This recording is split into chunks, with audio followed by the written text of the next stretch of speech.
Бишкекте төрөлгөн ичемге Садыр, Жапар, Нуркожо деген ысымдар берилди.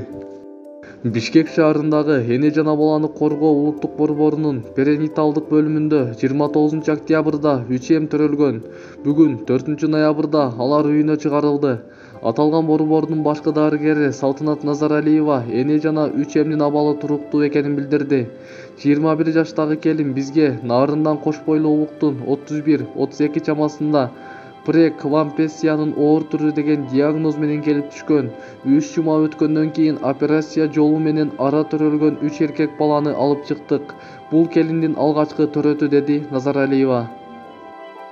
3 эмдин энеси Сезим Ырысбек кызы балдарына Садыр, Жапар, Нуркожо деген ысымдарды беришкенин билдирди. Мындай чечимди ата-энебиз кабыл алды. Ысымдарды президенттин милдетин аткаруучунун урматына ыйгардык, деди ал. 3 эм 2 кг 20 грамм, 2 кг 300 грамм жана 2 кг 500 грамм болуп төрөлгөн.